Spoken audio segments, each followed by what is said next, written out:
Let's say you had unlimited money to fix traffic. What would you do?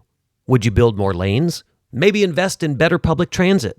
What about adding more signs to tell people what to do and where to go? Well, governments have been trying all of those things for decades. And guess what? Traffic is still just as bad, if not worse, in many places. So today we're breaking down a different way to fix traffic. Not with bigger budgets, but with better habits. While it remains timely, I call it DOTE, the Department of Traffic Efficiency.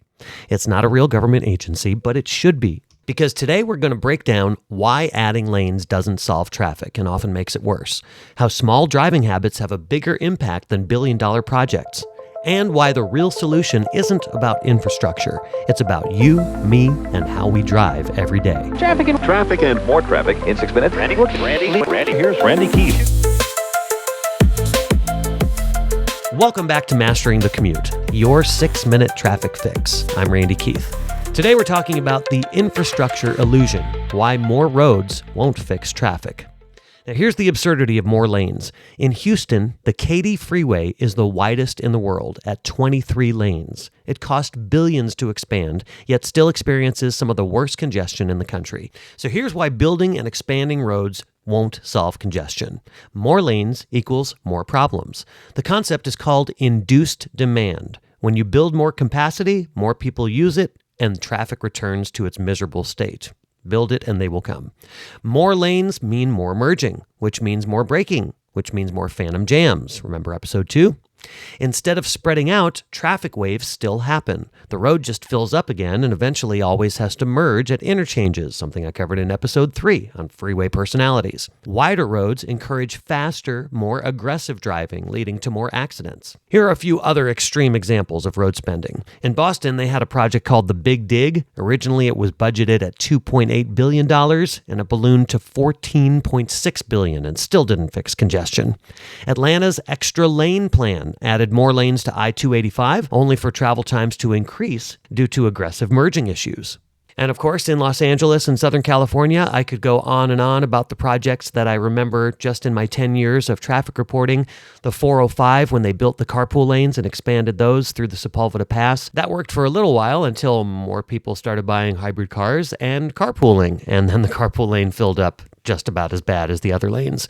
I remember in the late 90s when the 210 freeway was expanded through the San Gabriel Valley. It used to end around the 57, and then they expanded it all the way out into the Inland Empire, and that was supposed to alleviate traffic on the 10 and 60. Well, now the traffic is bad on all of those freeways throughout the entire San Gabriel Valley, all the way into the Inland Empire, the 210, 10, and the 60. If we look around the globe, London, Tokyo, and Paris are just a few of the cities that have all faced similar issues. Despite heavy investment in road expansion, congestion remains a major problem. The fundamental flaw is that we treat traffic as a space problem instead of a behavior problem.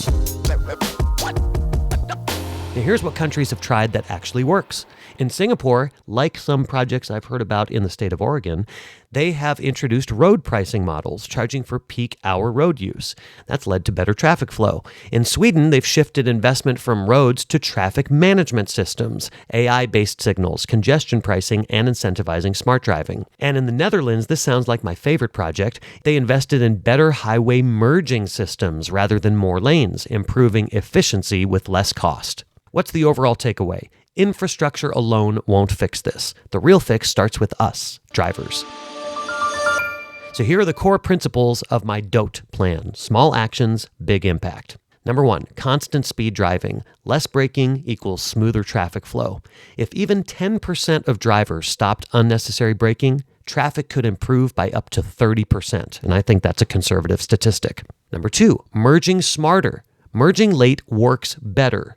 We just need to use it properly and get over social driving behaviors. Jumping in early actually reduces efficiency because it disrupts lane balance, especially if there's lots of braking. 3, choosing the correct lane, which we just did in our last episode.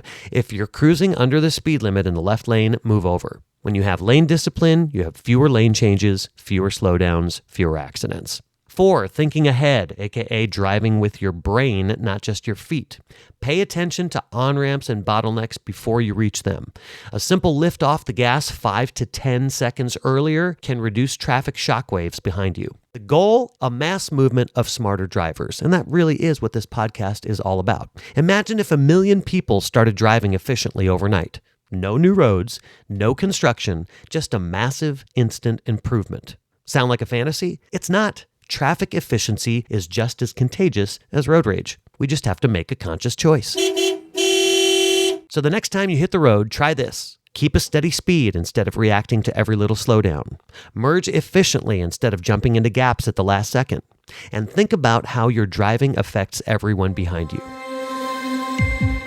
What's your biggest traffic frustration? Hit me up at drivesmarternow.com or send me a message on social media at Mastering the Commute on Facebook and YouTube, or you can always email me directly at freewaytrafficexpert@gmail.com. Next episode, we're breaking down one of the biggest myths in driving. Keep your hands at 10 and 2. Until then, drive safe, drive smart. Lead by example. Take these tips to heart. Pay attention, read the signs. Make the road better, one drive at a time.